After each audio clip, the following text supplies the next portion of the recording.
Arkadaşlar merhaba, kanalıma hoş geldiniz. Sadece bir su bardağı yoğurtla tavada inanılmaz lezzetli bir köfte hazırlayacağız bugün. Bu tarif o kadar pratik ve lezzetli ki en tecrübesiz aşçılar bile çok kolaylıkla yapabilir. Kıyma ile yapılan alışılmadık bir köfte tarifi. Hadi hep birlikte hemen yapmaya başlayalım. Genişçe bir kasede hazırlayacağım tüm malzemelerimi. Bir su bardağı suyu koymakla başlıyorum. Önce arkasından da bir su bardağı yoğurt ilave edeceğim. Bildiğiniz gibi köfte çeşitleri açısından zaten ülkemiz adeta bir cennet. Her bölgenin değil, her şehrin neredeyse, hatta her ilçenin kendine özgü birçok köfte çeşidi var. İşte ben de her seferinde bu köfteleri tek tek denemeye çalışıyorum. 7'den 70'e herkesin en sevdiği lezzetlerden bir tanesidir. Özellikle Türk mutfağında yanına patates, yanına pilav ya da makarna gerçekten harika üçlülerdir. Çok da severek sofraya otururuz eğer bunlar soframızdaysa. Şimdi ben yaklaşık 400 gram kadar da kıymayı sütün ve yoğurdun içerisine koydum. Ve bir adet de yumurta kırıyorum. Bir miktar yine benim karabiber olmazsa olmazım, biliyorsunuz. Her tarifimde mutlaka kullanmaya çalışıyorum. Bana göre çok sağlıklı ve çok lezzet veriyor. İçerisine koyduğum tüm yemeklere biraz da pul biber ilave etmek istiyorum. Biliyorsunuz zaten köftenin lezzetini arttıran şeylerin başında baharatlar gelir. Söz konusu eğer köfte ise ben baharatları her zaman çok bol bol kullanmayı tercih ederim. Ve farklı farklı baharatlar kullanmayı tercih ederim. Kimyonsuz da tabii bir köfte düşünülemez. İçerisine yaklaşık bir tatlı kaşığı kadar da kimyon kullanacağım. İsterseniz kekik de ilave edebilirsiniz. Bir miktar da un ilave edeceğim.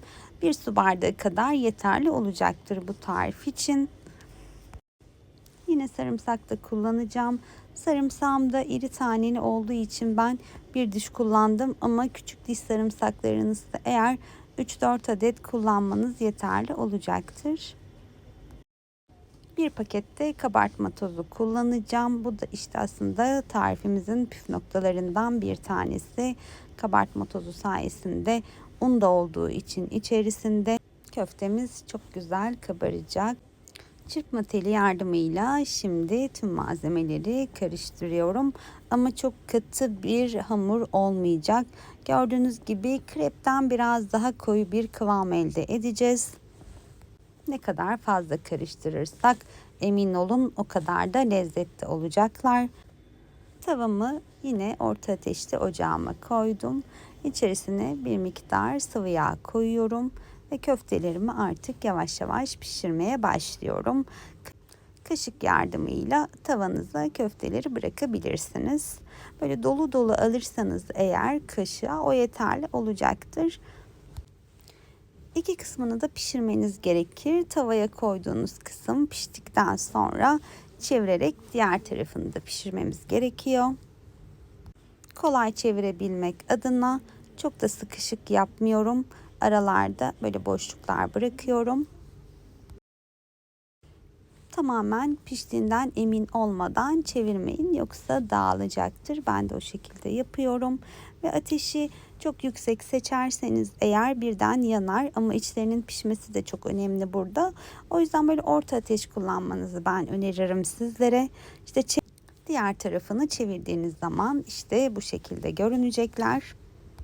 10 dakika içerisinde zaten her iki tarafı da pişmiş oluyor. Bir spatula yardımıyla böyle çevirerek arada pişirmeniz daha da güzel olacak. Küçük bir püf noktası söylemek istiyorum. Her zaman en güzel pişen köfteler en fazla çevrilen köftelerdir. Sadece bu tarif için geçerli değil. Ne tür bir köfte yaparsanız yapın, her zaman daha sıklıkla çevirdiğiniz köfteler daha iyi pişen köfteler olacaktır. İçerisinin çiğ kalmasını engellemiş olursunuz bu sayede.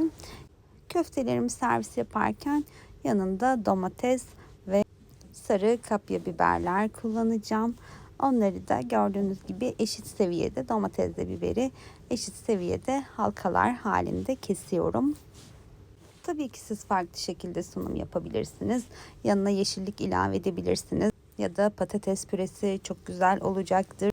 karışık turşu yine yanına inanılmaz yakışıyor. Evde olan malzemelerle yani nasıl isterseniz süsleyip sunum yapabilirsiniz. Hepinize afiyet olsun.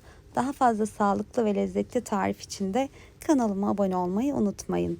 Hoşça kalın.